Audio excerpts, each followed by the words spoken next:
Study 91 के official YouTube channel पर आप सभी विद्यार्थियों का मैं जीएस फैकल्टी जेपी सर हार्दिक स्वागत अभिनंदन वंदन करता हूं और शुरू करता हूं आज का ये संविधान स्पेशल एपिसोड, जिसमें आजकल हम लोग पढ़ रहे हैं प्रेसिडेंट, राष्ट्रपति जिसका उल्लेख आर्टिकल 52 में किया गया।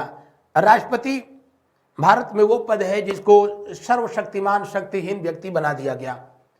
देश का संवैधानिक प्रमुख है, जिससे संबंधित एक क्लास ऑलरेडी जो है पहले मैं आप लोगों को दे चुका हूं। आज ये प्रेसिडेंट से संबंधित दूसरी क्लास है। निम्नलिखित में से भारत का राष्ट्रपति किसकी नियुक्ति नहीं करता है? भारत के राष्ट्रपति के द्वारा जो है निम्न में से किसकी नियुक्ति नहीं की जाती है? तो आपको जानकारी के लिए बता दें कि प्रधानमंत्री की नियुक्ति संविधान के नियमानुसार प्रधानमंत्री की नियुक्ति राष्ट्रपति के द्वारा किया जाता है। और हकीकत क्या है? हकीकत यह है कि प्रधानमंत्री जिसको चाहता है वही राष्ट्रपति देश में बनता है।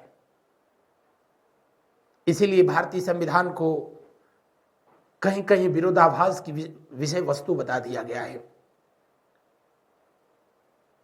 यानी संविधान में जो लिखा है वो हकीकत में नहीं है, और जो हकीकत में है वो संविधान में लिखा नहीं है।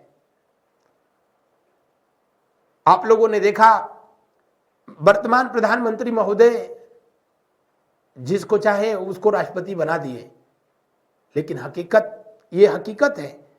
लेकिन संवैधानिक रूप से प्रधानमंत्री की नियुक्ति जो है कौन करता है? अब 2024 का इलेक्शन, आम लोकसभा चुनाव, अगर वाकई मोदी जी 400 पार फिर पहुंच जाते हैं तो उनकी नियुक्ति राष्ट्रपति महोदया के द्वारा किया जाएगा। लेकिन राष्ट्रपति महोदया को यहां तक लाने में भी उन्हीं की भूमिका थी, ये जग जाहिर है, हर कोई जानता है। तो प्रधानमंत्री की नियुक्ति राष्ट्रपति के द्वारा जो है किया जाता है। राज्यपाल की नियुक्ति भी राष्ट्रपति के द्वारा ही किया जाता है। और मुख्य निर्वाचन आयुक्त की नियुक्ति कौन करता है? राष्ट्रपति करता है। लेकिन उपराष्ट्रपति की नियुक्ति जो है राष्ट्रपति के द्वारा नहीं किया जाता है, बल्कि उपराष्ट्रपति के पद के लिए इलेक्शन होता है, चुनाव होता है। इस बात को हर कोई जानता है। सांसदों और विधायकों के द्वारा राष्ट्रपति का चुनाव होता है, जबकि सिर्फ सांसदों के द्वारा यानी लोकसभा और राज्यसभा के जो है सांसदों के द्वारा उपराष्ट्रपति का जो है चुनाव किया जाता है। बढ़ते हैं अगले प्रश्न की ओर। अगला प्रश्न को जो है हम लोग देखते हैं, निम्नलिखित में से किसकी नियुक्ति भारत का राष्ट्रपति करता है? अरे यार, भारत का महान्यायवादी बिल्कुल आर्टिकल 76 के तहत जो है इसकी नियुक्ति करता है। कार्यपालिका, जो संघीय कार्यपालिका है, वो राष्ट्रपति, उपराष्ट्रपति, मंत्रिपरिषद और महान्यायवादी यानी अटॉर्नी जनरल ऑफ इंडिया से मिलकर के जो है बनती है। नियंत्रक और महालेखा परीक्षक, जिसको कि हम लोग जो है आम बोलचाल की भाषा में सीएजी कहते हैं, कैग कहते हैं, और आर्टिकल 148 के तहत जो है राष्ट्रपति के द्वारा इसकी नियुक्ति की जाती है। राज्यों का राज्यपाल, जिसका उल्लेख आर्टिकल 152 में किया गया, और इनका भी नियुक्ति राष्ट्रपति के द्वारा जो है किया जाता है। और प्रसाद पर्यंत जो है राष्ट्रपति के प्रसाद पर्यंत ये जो है अपने पद पर बने रहते हैं। तो दिए हुए प्रश्न में कौन सा विकल्प जो है सही होगा? दिए हुए प्रश्न में अंतिम विकल्प 100% जो है सही होगा। बढ़ते हैं अगले प्रश्न की ओर। महान्यायवादी पद का उल्लेख आर्टिकल 76 में किया गया। नियंत्रक एवं महालेखा परीक्षक का जो है उल्लेख आर्टिकल 148 में किया गया, और राज्यपाल पद का उल्लेख जो है आर्टिकल 152 में जो है किया गया है। अगला प्रश्न, वित्त बिल के लिए किसकी पूर्व स्वीकृति आवश्यक होती है? मैंने बताया कि जो है एक होती है फाइनेंस बिल, और दूसरी जो है होती है कौन सी? तो आप कहेंगे कि मनी बिल। और जो मनी बिल होती है हमेशा जो है राष्ट्रपति की पूर्वानुमति के बाद इसे लोकसभा में ही प्रस्तुत किया जाता है। अभी लोकसभा को पढ़ाऊंगा, विधेयक पढ़ाऊंगा, तो वहां पर इस पर विस्तृत चर्चा किया जाएगा। मनी बिल हमेशा लोकसभा में प्रस्तुत किया जाता है, राष्ट्रपति के पूर्वानुमति से जो है प्रस्तुत किया जाता है। और मनी बिल यानी धन विधेयक को राज्यसभा उसमें कोई न परिवर्तन कर सकती है, न 14 दिन से अधिक जो है रोक सकती है। लेकिन जो वित्त विधेयक होता है, धन विधेयक, जिसका उल्लेख जो है आर्टिकल 110 और जो है 19 में किया गया, और जो वित्त विधेयक होता है इस पर राष्ट्रपति की कोई अनुमति की जरूरत नहीं होती है और इसे लोकसभा और राज्यसभा कहीं भी प्रस्तुत किया जा सकता है। तो दिए हुए प्रश्न का जो है कौन सा विकल्प, चूंकि यहां पर बात ये वित्त बिल की कर रहा है यानी फाइनेंस बिल की कर रहा है, इसलिए दिए हुए प्रश्न का जो है कौन सा विकल्प सही होगा, अंतिम विकल्प सही होगा। राष्ट्रपति द्वारा संसद के दोनों सदनों के लिए कुल कितने सदस्यों को नामित किया जाता था? एक ही किया जाता रहे तो सही है, नामित किया जाता था। आप सबको पता है कि राष्ट्रपति महोदय के द्वारा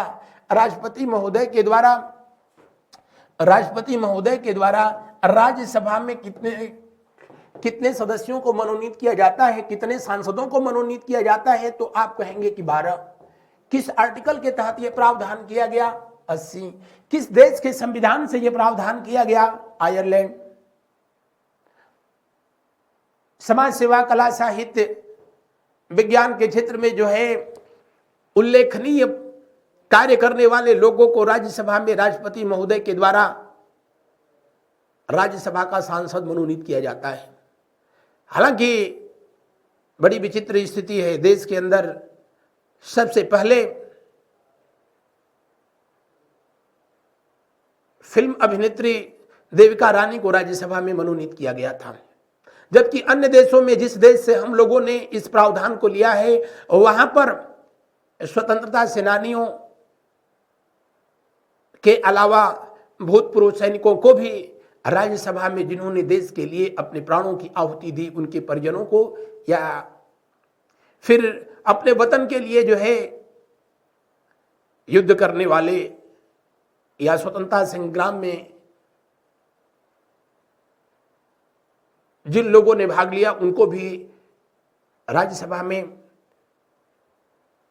मनोनीत किया जाता है। यह व्यवस्था स्पेन के संविधान से आयरलैंड ने लिया और आयरलैंड से हम लोगों ने लिया था, लेकिन भारतीय संविधान में स्वतंत्रता सेनानियों या भूतपूर्व सैनिकों जैसे ना, उनके लिए ऐसा कोई प्रावधान नहीं है। फिल्म अभिनेत्री देविका रानी को सबसे पहले मनोनीत किया गया था और सही भी है, देश के लिए जितना उन्होंने मेहनत किया है और लोगों ने कहां किया है। विजय माल्या जो शराब का कारोबारी था, उसको भी मनोनीत किया गया था राज्यसभा के लिए। तो आप सोच सकते हैं कि कितना सुयोग्य व्यक्तियों को मनोनीत किया जाता रहा है। हालांकि कुछ उसके अपवाद भी रहे, सबसे अधिक जो है राज्यसभा में फिल्मी दुनिया से ही लोग गए हैं। राज्यसभा में 12 सदस्यों को आज भी जो है मनोनीत किया जाता है, लेकिन लोकसभा में सिर्फ 2 एंग्लो इंडियन को मनोनीत किया जाता था और किसके तहत? आर्टिकल 331 के तहत जो है। लेकिन आपको जानकारी के लिए बता दें कि 104 यानी 104वां संविधान संशोधन, 104वां जो है संविधान संशोधन, और इस संविधान संशोधन के तहत ये प्रावधान कर दिया गया। क्या? इस संविधान संशोधन के तहत ये जो एंग्लो इंडियन के जो 2 पद जो है होते थे लोकसभा में, और सभी विधानसभाओं में भी एक जो है व्यक्ति को राज्यपाल मनोनीत करता था आर्टिकल 333 के तहत, और लोकसभा में राष्ट्रपति मनोनीत करता था। ये व्यवस्था को जो है 104वां संविधान संशोधन 2019 के तहत जो है समाप्त कर दिया गया और SC/ST का रिजर्वेशन 10 साल के लिए पुनः जो है बढ़ा दिया गया। 104वां संविधान संशोधन के तहत ये प्रावधान जो है खत्म कर दिया गया। लेकिन यहां पूछ रहा है कि कितने सदस्यों को नामित किया जाता था। ये जाता था की बात कर रहा है, तब तो भाई यही सही है। और कितने को नामित किया जाता है अगर ये पूछता तो फिर जो है तीसरा विकल्प सही होता, क्योंकि सिर्फ और सिर्फ अब जो है राज्यसभा में ही 12 सदस्यों को राष्ट्रपति के द्वारा मनोनीत किया जा सकता है। अगला प्रश्न को जो है देखा जाए। अगला प्रश्न, भारत के राष्ट्रपति को यह अधिकार प्राप्त नहीं है कि वह क्षमा प्रदान करें। जी बिल्कुल अधिकार प्राप्त है। आर्टिकल 72 के तहत जो है भारत के राष्ट्रपति को क्षमादान की शक्ति प्रदान की गई है। राष्ट्रपति के अलावा राज्यपाल को भी क्षमादान की शक्ति प्रदान की गई है। न्यायालय के न्यायाधीशों को हटाए, आपातकाल की घोषणा करे, बिल्कुल ये भी जो है राष्ट्रपति को शक्ति ये प्रदान की गई है। आर्टिकल 352 के तहत 352 के तहत राष्ट्रीय आपातकाल, आर्टिकल 356 के तहत राष्ट्रपति शासन और आर्टिकल 360 के तहत जो है वित्तीय आपात यानी फाइनेंशियल इमरजेंसी घोषित करने का अधिकार राष्ट्रपति को दिया गया है। यह राष्ट्रपति की आपातकालीन शक्तियां कहलाती हैं, जबकि इसे जो है राष्ट्रपति की क्षमादान की शक्ति कहा जाता है। अध्यादेश जारी करने की शक्ति जो है किस आर्टिकल के तहत जो है दिया गया है? आर्टिकल 123 के तहत दिया गया है। और किस देश के संविधान से लिया गया है? तो आप कहेंगे कि अध्यादेश जारी करने की शक्ति जो है अमेरिका के संविधान से लिया गया है। किस अधिनियम से लिया गया है? तो भारत शासन अधिनियम 1935 से लिया गया है। भारत में न्यायाधीशों को उनके पद से हटाने का अधिकार राष्ट्रपति को नहीं है, बल्कि जो है ये संसद को दिया गया है। न्यायाधीशों को भी उनके पद से हटाने के लिए, स्पेशली हाई कोर्ट और सुप्रीम कोर्ट के न्यायाधीशों को उनके पद से हटाने के लिए महाभियोग जैसी प्रक्रिया का प्रावधान किया गया है। बढ़ते हैं अगले प्रश्न की ओर। दिए हुए प्रश्न में कौन सा विकल्प जो है आंसर होगा? दिए हुए प्रश्न में जो है दूसरा विकल्प आंसर होगा, विकल्प बी। अगला प्रश्न को देखिए। भारतीय संविधान का कौन सा अनुच्छेद राष्ट्रपति को उच्चतम न्यायालय में परामर्श करने की शक्ति देता है? भारतीय संविधान का कौन सा अनुच्छेद राष्ट्रपति को उच्चतम न्यायालय में परामर्श करने की शक्ति प्रदान करता है? तो राष्ट्रहित के विषय पर, लोकहित के विषय पर राष्ट्रपति सुप्रीम कोर्ट से जो है परामर्श ले सकता है। और जब कभी भी राष्ट्रपति सुप्रीम कोर्ट से सलाह लेगा, परामर्श लेगा, तो उसको कम से कम 5 जजों की खंडपीठ के द्वारा जो है वो फैसला दिया जाएगा, जिसका प्रमुख जो है चीफ जस्टिस ऑफ इंडिया होगा। राष्ट्रपति उस सलाह को माने या न माने, उसके लिए पूर्ण रूपेण स्वतंत्र होता है, जिसका उल्लेख आर्टिकल 143 में जो है किया गया है। किसमें? 143 में किया गया। 129 के तहत जो है सुप्रीम कोर्ट को अभिलेखीय न्यायालय घोषित किया गया है। अभिलेखीय न्यायालय इसको जो है घोषित किया गया है। अब अभिलेखीय न्यायालय क्या होता है, सुप्रीम कोर्ट को पढ़ाऊंगा तो वहां बताऊंगा, फिर भी यहां जान लीजिए कि सुप्रीम कोर्ट के द्वारा जो डिसीजन दिया जाता है, जो फैसला दिया जाता है, वो दूसरे न्यायालयों के लिए, यानी हाई कोर्ट जो भारत में 25 है, या फिर जो है डिस्ट्रिक्ट कोर्ट जो है, उनके लिए अपने आप में ही जो है एक वो कानून होता है। इसलिए जो है 129 के तहत इसके डिसीजन को जो है अभिलेखीय न्यायालय के रूप में जो है इसे घोषित किया गया है। 32 के तहत मैंने बताया था कि राज्य सुप्रीम कोर्ट के द्वारा जो है 5 प्रकार की वो रीट जारी की जाती है, और आप सबको पता है 5 प्रकार की रीट जो जारी की जाती है, उसके लिए मैंने आपको ट्रिक भी बताया था उस क्लास में। और बंदी प्रत्यक्षीकरण है, परमादेश जारी किया जाता है, प्रतिषेध जारी किया जाता है, उत्प्रेषण, या फिर जो है 5वां जो होता है अधिकार परीक्षा जारी किया जाता है। बढ़ते हैं अगले प्रश्न की ओर। अगला प्रश्न देखिए। भारत के निम्नलिखित में से किस मुख्य न्यायाधीश ने कुछ समय के लिए भारत के राष्ट्रपति के रूप में कार्य किया? भारत के संविधान में कार्यवाहक राष्ट्रपति यानी एक्टिंग प्रेसिडेंट, कार्यवाहक राष्ट्रपति का उल्लेख किस आर्टिकल में किया गया है? तो आप कहेंगे कि आर्टिकल 65 में किया गया है। किसमें किया गया? आर्टिकल 65 में जो है किया गया है। जब कभी राष्ट्रपति अपने पद से त्यागपत्र दे दे, या राष्ट्रपति की जो है डेथ हो जाए, ऐसे कंडीशन में उपराष्ट्रपति एक्टिंग प्रेसिडेंट की भूमिका निभाता है, यानी कार्यवाहक राष्ट्रपति बन जाता है। लेकिन सिचुएशन ऐसा क्रिएट हो जाए कि राष्ट्रपति और उपराष्ट्रपति दोनों एक ही साथ जो है निकल लें, या दोनों जो है रिजाइन कर दें, ऐसे कंडीशन में तब चीफ जस्टिस ऑफ इंडिया यानी भारत के सुप्रीम कोर्ट के मुख्य न्यायाधीश को एक्टिंग प्रेसिडेंट के रूप में, यानी मुख्य न्यायाधीश के रूप में नियुक्त किया जाता है। और ये भारत में सिर्फ अभी तक एक बार हुआ। भारत के पहले मुस्लिम मुख्य न्यायाधीश थे जिनका नाम था एम हिदायतुल्लाह। ये 1969 में, कब? 1969 में जुलाई से अगस्त के बीच जो है, जुलाई अगस्त 1969 में जो है इनको एक्टिंग प्रेसिडेंट की भूमिका में जो है उतरना पड़ा था जब भारत के पहले मुस्लिम राष्ट्रपति जाकिर हुसैन साहब की मौत हो गई थी और उपराष्ट्रपति बीबी गिरी राष्ट्रपति पद के चुनाव लड़ने के लिए उपराष्ट्रपति पद से त्यागपत्र दे दिया था। अगर आप बता सकें तो बताइए कमेंट करके। आप भी जानते हैं राष्ट्रपति उपराष्ट्रपति को त्यागपत्र देता है और उपराष्ट्रपति राष्ट्रपति को त्यागपत्र देता है। जब जाकिर हुसैन साहब की मृत्यु हो गई तब बीबी गिरी ने अपना त्यागपत्र किसको दिया होगा? अगर बता सकें तो बताइए। बढ़ते हैं अगले प्रश्न की ओर। दिए हुए प्रश्न का कौन सा विकल्प जो है सही होगा? अंतिम विकल्प सही होगा। अब तक 3 लोगों को एक्टिंग प्रेसिडेंट जो है बनाया गया। बीबी गिरी पहले व्यक्ति थे, दूसरे एम हिदायतुल्लाह थे और तीसरे बीडी जत्ती थे। अगला प्रश्न, विदेशी देशों के सभी राजदूतों के कमिश्नरों के प्रत्यय पत्र किसके द्वारा प्राप्त किए जाते हैं? राष्ट्रपति के द्वारा। किसके द्वारा? राष्ट्रपति के द्वारा। जितने भी विदेशों में भारत के राजदूत हैं उनकी नियुक्ति पत्र राष्ट्रपति के नाम ही जो है जारी किया जाता है।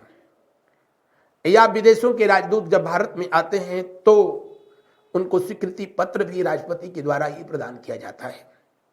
भारत में जितने आईएएस रैंक के अधिकारी हैं उनका भी जो ज्वाइन लेटर होता है उस पर सिग्नेचर राष्ट्रपति का ही होता है। कार्यपालिका के द्वारा जितने भी जो है कार्य किए जाते हैं संवैधानिक रूप से वो सब राष्ट्रपति के नाम ही किए जाते हैं। वो अलग बात थी कि राष्ट्रपति को जो है इस बात की जानकारी होती भी है या नहीं भी होती है। जैसे हमारे घर में दादाजी हैं, उनको पेंशन आती है हर महीने 60,000 रुपया। दादाजी को इस बात से कोई लेना देना नहीं है, उनको खुदे नहीं पता है कि हमारा एटीएम कौन इस्तेमाल करता है, लेकिन पेंशन आ रही है दादाजी के नाम से। दादाजी को भी इस बात का पता है, लेकिन उसका इस्तेमाल कौन कर रहा है? अपने राष्ट्रपति के साथ भी यही कंडीशन होती है। सारे जो है संवैधानिक कृत्य कार्य जो होते हैं राष्ट्रपति के नाम से किए जाते हैं, लेकिन कौन कर रहा है? आइए देखते हैं आगे की तरफ। राष्ट्रपति किस विधेयक को पुनर्विचार के लिए नहीं लौटा सकता? राष्ट्रपति किस विधेयक को पुनर्विचार के लिए नहीं लौटा सकता है? राष्ट्रपति एक तो धन विधेयक और दूसरा जो होता है कौन सा? संविधान संशोधन विधेयक। संविधान संशोधन विधेयक,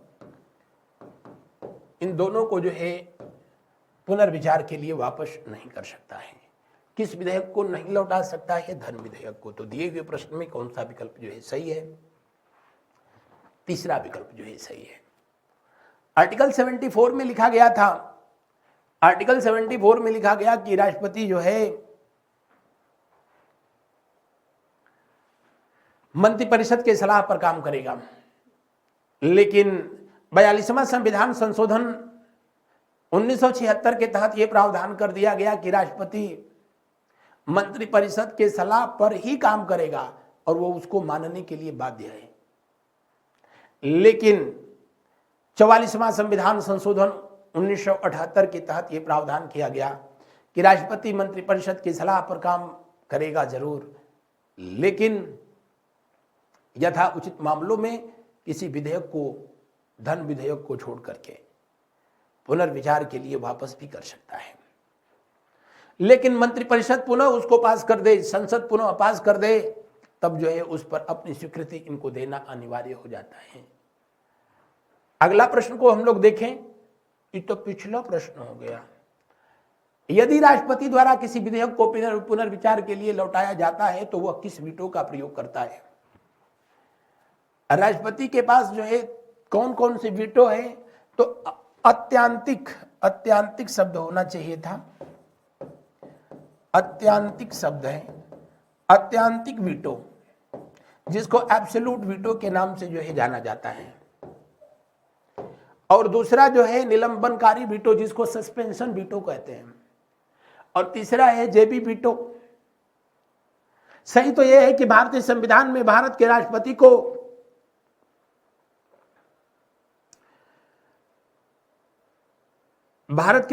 को किसी प्रकार की वीटो शक्ति का कहीं कोई उल्लेख नहीं है, लेकिन संवैधानिक परंपरा के तहत राष्ट्रपति को 3 प्रकार की वीटो शक्तियां दी गई है: एब्सोल्यूट वीटो, सस्पेंशन वीटो और जेबी वीटो।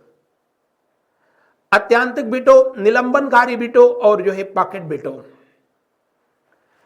जो अत्यांतिक वीटो होता है, अत्यांतिक वीटो का इस्तेमाल हमेशा जो है राष्ट्रपति, इसी को पूर्ण निषेध भी कहा जाता है, राष्ट्रपति हमेशा जो है अपनी मंत्रिपरिषद के सलाह पर जो है करता है, मंत्रिपरिषद के सलाह पर करता है।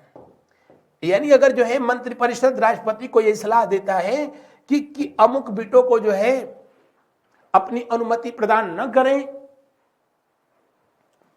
और ऐसा तब जब राष्ट्रपति करता है तो वो एब्सोल्यूट वीटो होता है।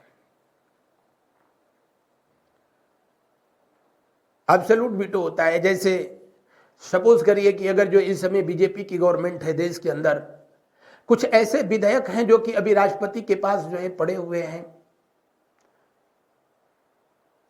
चुनाव के बाद अगर ऐसा हो कि कांग्रेस की सरकार बन जाए,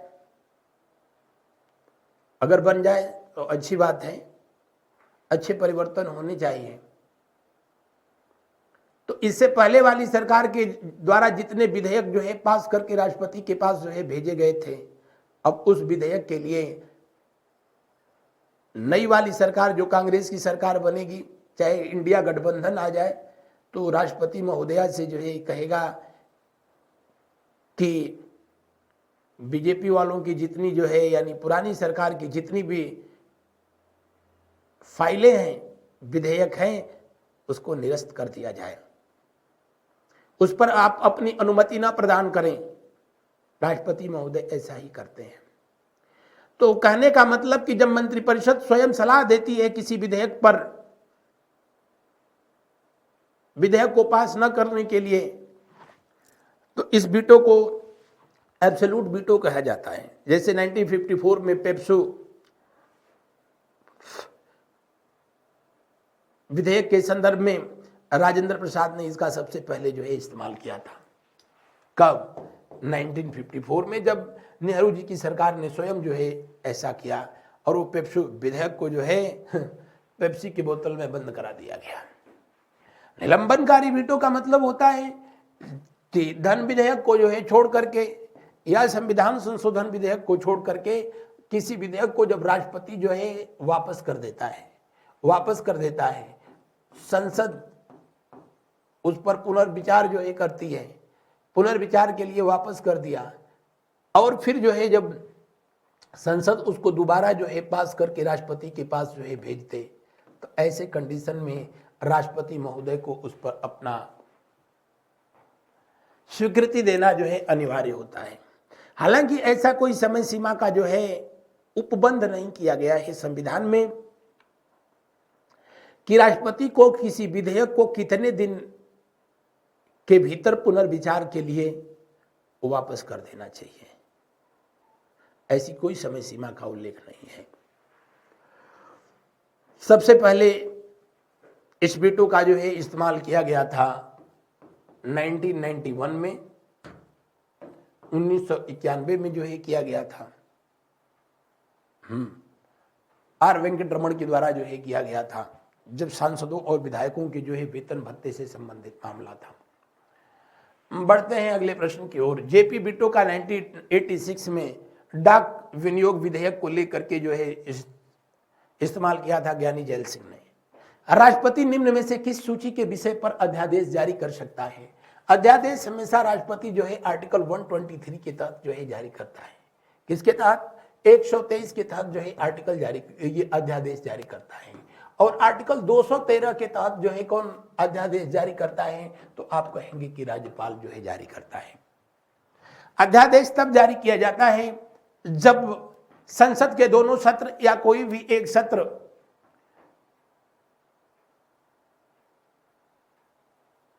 संसद का दोनों सदन या कोई एक सदन जो है अपने सत्र में न हो, और किसी राष्ट्रहित का मामला हो, लोकहित का विषय वस्तु हो, उस पर कानून तुरंत बनाने की जरूरत हो तो राष्ट्रपति जो है अध्यादेश जारी करता है। आप जानते हैं जब किसी विधेयक को, विधेयक बोले तो बिल, इसे जो है लाया जाता है या तो लोकसभा में लाया जाएगा, नहीं तो राज्यसभा में लाया जाएगा। अगर मनी बिल होगी तो लोकसभा में ही आएगा सबसे पहले। यहां से जब इस विधेयक को पास कर दिया जाता है तो राष्ट्रपति महोदय उस पर अपना सिग्नेचर जो है कर देते हैं, और राष्ट्रपति हो सके तो पुनर्विचार के लिए ये वापस करें और नहीं तो सिग्नेचर कर दें। जैसे ही राष्ट्रपति का जो है ये सिग्नेचर होता है तो ये विधेयक जो है विधि बन जाता है, यानी विधेयक कानून बन जाता है। विधेयक विधि बन जाता है, कानून बन जाता है। और जब कभी जो है लोकसभा या राज्यसभा, सपोज करें कि लोकसभा भंग है तो राज्यसभा अकेले तो कुछ कर नहीं सकती है, तो राष्ट्रपति पहले ही इधर से जो है अध्यादेश जारी करेगा। क्या करेगा? अध्यादेश जारी करेगा। किस आर्टिकल के तहत? 123 के तहत जारी करेगा।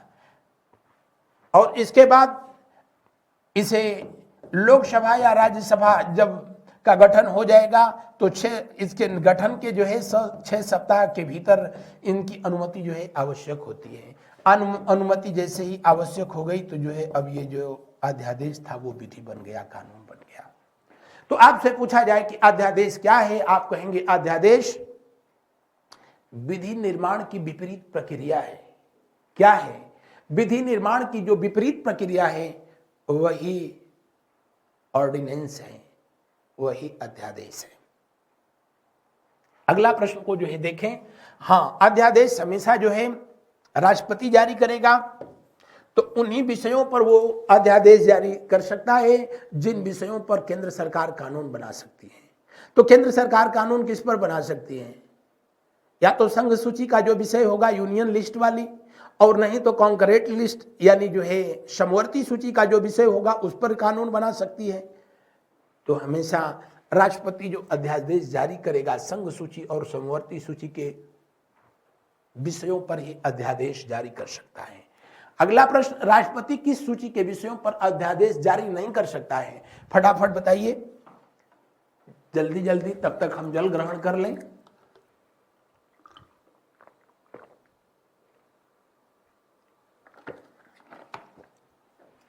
क्योंकि गर्मी तो बिल्कुल नहीं पड़ रही है ना, है ही नहीं।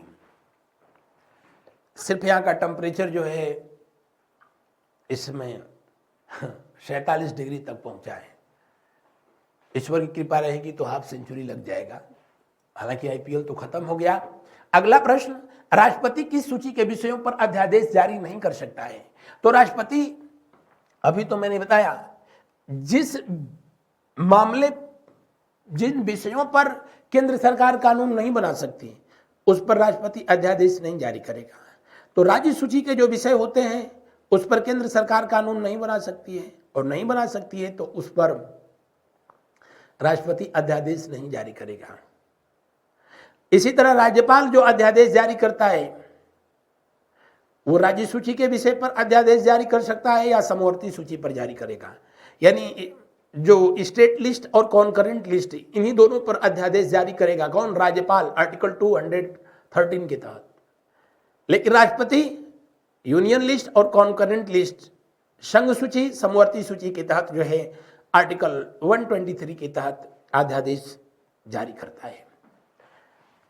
अगला प्रश्न को जो है देखिए, निम्नलिखित में से किस परिस्थिति में राष्ट्रपति अध्यादेश जारी नहीं कर सकता है?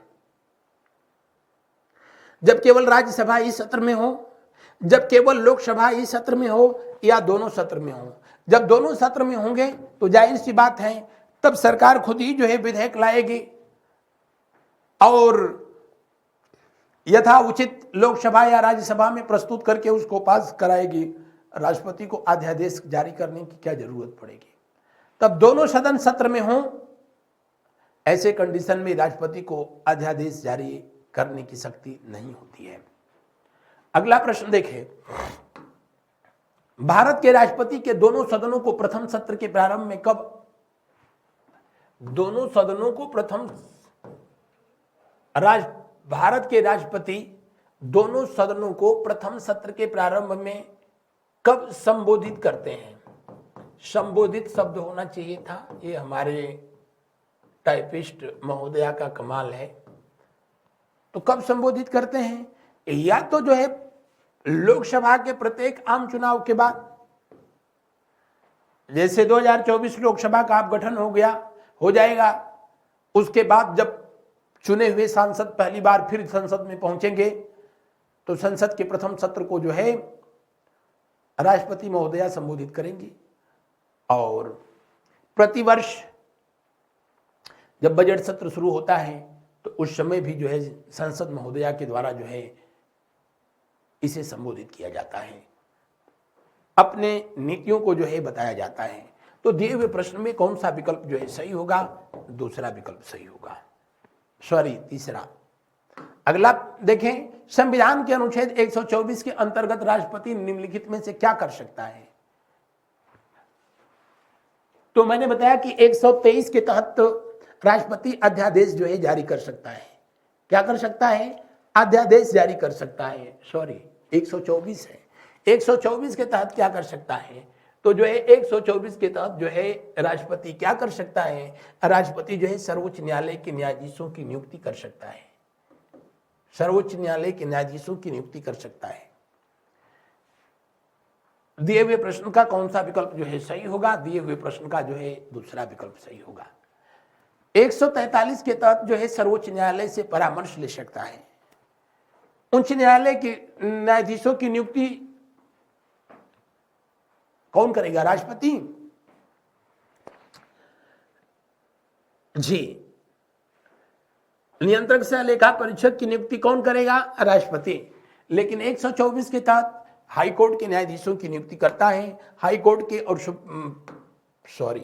सुप्रीम कोर्ट के न्यायाधीशों की नियुक्ति राष्ट्रपति करता है और उनको शपथ ग्रहण भी कराता है। अगला प्रश्न को जो है देखते हैं हम लोग। अप्रत्याशित व्ययों की पूर्ति के लिए निम्नलिखित में से कौन सा भारत की आकस्मिक निधि से धन निकाल सकता है? आकस्मिक निधि क्या होती है? संचित निधि क्या होती है? बाकायदे उस पर मैंने एक क्लास ही लिया था, किस आर्टिकल में दिया गया है, आप प्लेलिस्ट से देख सकते हैं अगर नहीं पता हो तो। अब आकस्मिक निधि से हमेशा जो है धन राष्ट्रपति के द्वारा जो है लिया जा सकता है और किसी की परमिशन की जरूरत नहीं होती है, जबकि संचित निधि से संसद जो है धन निकाल सकती है। अगला प्रश्न को जो है हम लोग देखें, निम्नलिखित में से कौन सा अधिकार भारत के राष्ट्रपति को प्राप्त नहीं है? उच्चतम न्यायालय तथा उच्च न्यायालय के न्यायाधीशों की नियुक्ति का बिल्कुल प्राप्त है। उच्चतम न्यायालय तथा उच्च न्यायालय के अधिकारों को हस्तगत करने का, प्रधानमंत्री और अन्य की नियुक्ति का बिल्कुल, संसद का अधिवेशन आहूत करने और उस सत्रावसान करने का, हाई कोर्ट और सुप्रीम कोर्ट के न्यायाधीशों के अधिकारों को कम करने या बढ़ाने का अधिकार सिर्फ जो है पार्लियामेंट को प्राप्त होता है, न कि जो है। तो दिए हुए प्रश्न का कौन सा विकल्प जो है सही होगा? जी हाँ, दूसरा विकल्प जो है सही होगा। अगला, किसी संस्तुति के आधार पर भारत का राष्ट्रपति भारत की आकस्मिक निधि से धन व्यय कर सकता है, किसी की परमिशन की जरूरत नहीं। संविधान के किस अनुच्छेद के अंतर्गत राष्ट्रपति संघीय मंत्रिपरिषद की सलाह मानने के लिए बाध्य है? आर्टिकल 74 में इस बात का जो है उल्लेख किया गया था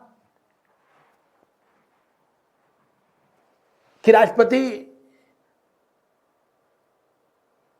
अपने संवैधानिक दायित्वों का, कर्तव्य का निर्वहन संघीय मंत्रिपरिषद यानी केंद्र सरकार के सलाह पर जो है करेगा, अपनी मंत्रिपरिषद के सलाह पर करेगा। लेकिन उसमें इस बात का उल्लेख कहीं नहीं किया गया कि उस सलाह को मानेगा, मानने के लिए बाध्य होगा या नहीं होगा। इंदिरा गांधी की सरकार और 42वां संविधान संशोधन 1976 किया गया तो 74(1) के तहत यह प्रावधान कर दिया गया। क्या 74(1) के तहत जो है यह प्रावधान कर दिया गया एक क्लॉज इसमें जो है जोड़ दिया गया कि राष्ट्रपति अपनी मंत्रिपरिषद की सलाह को मानने के लिए बाध्य होगा। यानी मंत्रिपरिषद के सलाह को ना नहीं कर सकता है। यह व्यवस्था जो है लाई गई थी कब? 42वां संविधान संशोधन कॉन्स्टिट्यूशन अमेंडमेंट 1976 में।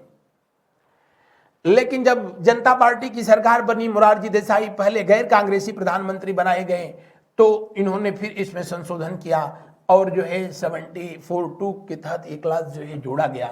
क्या?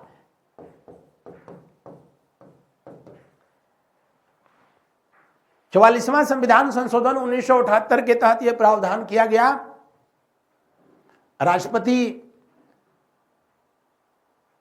राष्ट्रपति महोदय या महोदया मंत्रिपरिषद की सलाह को मानने के लिए बाध्य है जरूर, लेकिन किसी विधेयक को पुनर्विचार के लिए जो है वापस कर सकता है। मंत्रिपरिषद पुनः जो है उस विधेयक को जो राष्ट्रपति के पास करके भेज दे, तो राष्ट्रपति फिर उस पर अपना सिग्नेचर करने के लिए विवश हो जाता है। तो 42वां संविधान संशोधन में प्रावधान किया गया कि राष्ट्रपति मंत्रिपरिषद की सलाह को मानने के लिए विवश है। 44वें संविधान संशोधन में कहा गया कि राष्ट्रपति मंत्रिपरिषद की सलाह मानेगा जरूर, लेकिन यथा उचित जहां उसको लगे तो वो विधेयक को पुनर्विचार के लिए वापस कर सकता है। लेकिन विधेयक पुनः पास करके राष्ट्रपति के जो है शरण में आ जाए, तो अब राष्ट्रपति के पास जो है उस पर सिग्नेचर करने यानी अपनी अनुमति देने के अलावा और कोई विकल्प नहीं रह सकता है, या नहीं तो राष्ट्रपति पॉकेट वीटो का इस्तेमाल करे। बढ़ते हैं अगले प्रश्न की ओर। भारतीय संविधान का निम्नलिखित में से कौन सा अनुच्छेद भारत के राष्ट्रपति में अध्यादेश जारी करने की शक्ति प्रदान करता है? यार अभी तो बताए थे, अभी जस्ट बताए हैं। अगला प्रश्न जो है देखें, राष्ट्रपति द्वारा जारी एक अध्यादेश संसद के सत्र शुरू होने के बाद कितने समय तक रखा जाता है? यानी जो है संसद का सत्र जो है जब शुरू हो गया, तो संसद के सत्र शुरू होने के बाद राष्ट्रपति के द्वारा जारी किया गया अध्यादेश अधिकतम 6 सप्ताह तक वैलिड होता है। इन बिटवीन संसद की स्वीकृति आवश्यक होती है। अगर जो है पार्लियामेंट का अप्रूवल नहीं मिला, संसद की स्वीकृति नहीं मिली, तो वो फिर विधेयक समाप्त हो जाता है, डेड हो जाता है। तो 6 सप्ताह के अंदर जो है विदिन 6 वीक पार्लियामेंट का अप्रूवल यानी संसद की स्वीकृति आवश्यक होती है। अगला, राष्ट्रपति अपनी क्षमादान शक्ति का प्रयोग निम्न में से किस प्रकार के दंड के लिए कर सकता है? मृत्युदंड? जी। इसका जो है उल्लेख किस आर्टिकल में किया गया है? राष्ट्रपति की क्षमादान शक्तियां आर्टिकल 72 में किया गया है। सैनिक अदालत द्वारा दिया गया जो है दंड, ये भी सही है। ऐसे मामले में दिए गए दंड जो संघीय कार्यपालिका के क्षेत्राधिकार के अंतर्गत आते हैं, बिल्कुल सही है। इसलिए दिए हुए प्रश्न का कौन सा विकल्प सही है? सबका सब सही है। अगला देखें, भारत के राष्ट्रपति के पास कौन सी वीटो शक्ति होती है? सब होती है, सब होती है। किस आर्टिकल के तहत? आर्टिकल 111 के तहत जो है होती है। मैंने बताया कि पूर्ण निषेध हमेशा जो है मंत्रिपरिषद के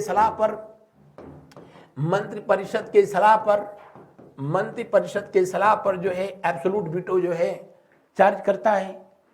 सस्पेंशन वीटो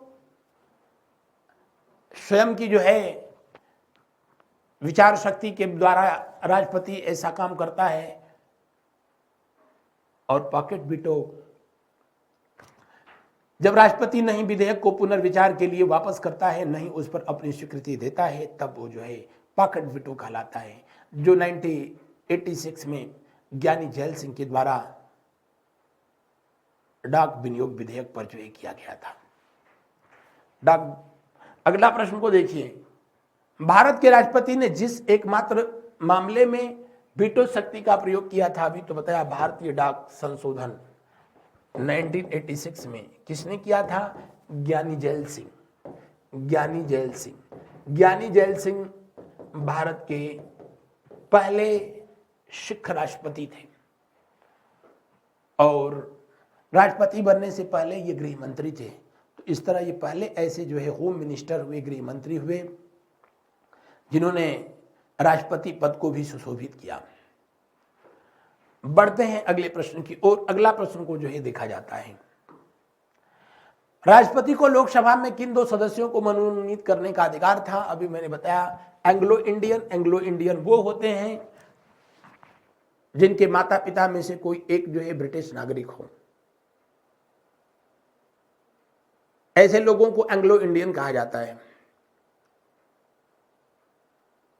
और भारतीय संविधान के लागू होने से पहले ही मॉन्टेग्यू चेम्सफोर्ड सुधार 1919 में एंग्लो इंडियन के लिए स्पेशली सेपरेट इलेक्टोरेट कमीशन, अलग निर्वाचन मंडल का प्रावधान किया गया था।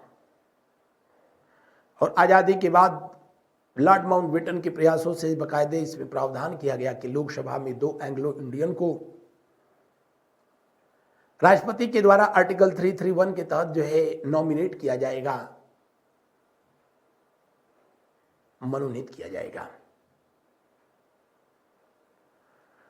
लेकिन अभी मैंने पीछे बताया था कि 104वां संविधान संशोधन 2019 के तहत यह प्रावधान को क्या कर दिया गया? समाप्त कर दिया गया। विधानसभाओं में 1 एंग्लो इंडियन मनोनीत होता था राज्यपाल के द्वारा और लोकसभा में 2 एंग्लो इंडियन मनोनीत किए जाते थे राष्ट्रपति के द्वारा, और ये दोनों प्रावधान खत्म कर दिए गए। अगला, लोकसभा द्वारा पारित विधेयक यदि राष्ट्रपति लोकसभा को पुनर्विचार के लिए लौटाता है और लोकसभा उसे पूर्ववत पास करके राष्ट्रपति के पास भेज देती है तो राष्ट्रपति उस पर अपनी अनुमति देगा। अनुमति देने के लिए जो है वो बाध्य हो जाएगा। अगला, अध्यादेश जारी करने का अधिकार राष्ट्रपति का कौन सा अधिकार है? आर्टिकल 123 के तहत राष्ट्रपति अध्यादेश जारी करता है और तब जारी करता है जब दोनों सत्र या उनमें से कोई एक दोनों संसद के दोनों सदन सत्र में न हो और देश के अंदर किसी विषय पर जो है कानून बनाने का जो है तत्काल आवश्यकता हो। तो ऐसी परिस्थितियों में मंत्रिपरिषद की सलाह पर राष्ट्रपति अध्यादेश लाता है, अध्यादेश जारी करता है। अगला प्रश्न देखिए, निम्नलिखित में कौन सा राष्ट्रपति के निर्वाचन का भाग है परंतु उसके महाभियोग अधिकरण का भाग नहीं है? राष्ट्रपति का जो निर्वाचन होता है, राष्ट्रपति का निर्वाचन यानी राष्ट्रपति के चुनाव में कौन कौन वोट देता है? तो लोकसभा, राज्यसभा, विधानसभा के निर्वाचित सदस्य, मनोनीत नहीं, कौन? निर्वाचित। यानी निर्वाचित सांसद विधायक ही राष्ट्रपति के चुनाव में हिस्सा लेते हैं। इतना तो समझ में आ गया। मैं पढ़ाया भी था तो इसको बताया कि राष्ट्रपति का निर्वाचन मंडल, जिसका उल्लेख आर्टिकल 54 में किया गया है, यह व्यवस्था आयरलैंड के संविधान से लिया गया है।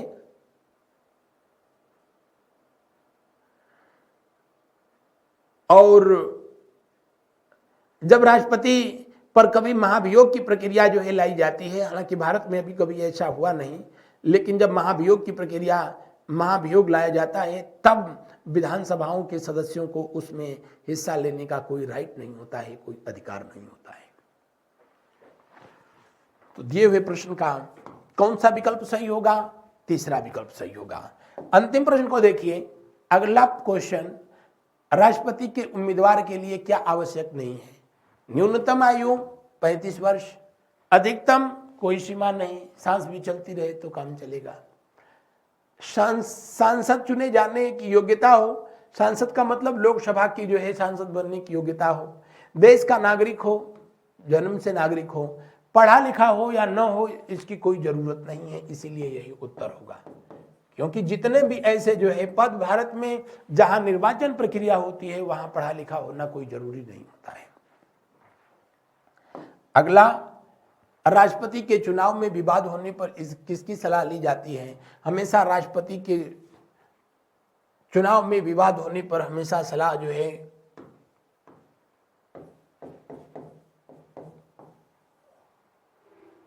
सर्वोच्च न्यायालय के द्वारा आर्टिकल 71 के तहत दिया जाता है। किसके तहत? सर्वोच्च न्यायालय के द्वारा आर्टिकल 71 के तहत जो है दिया जाता है। तो ये रहा था आज का हम लोगों का जो है सेशन। आज के इस सेशन में बस इतना ही। हमारी संस्था के द्वारा जारी की गई ये पुस्तकें जिनको प्राप्त करने के लिए आप दिए हुए नंबरों पर जो है कॉल कर सकते हैं। इस सेशन में बस इतना ही। मिलते हैं हम लोग अगले क्लास में अगले विषय वस्तु के साथ। आज बस इतना। Thank you so much. Good night to all of you. शुभ रात्रि, शुभ रात्रि, शुभ रात्रि।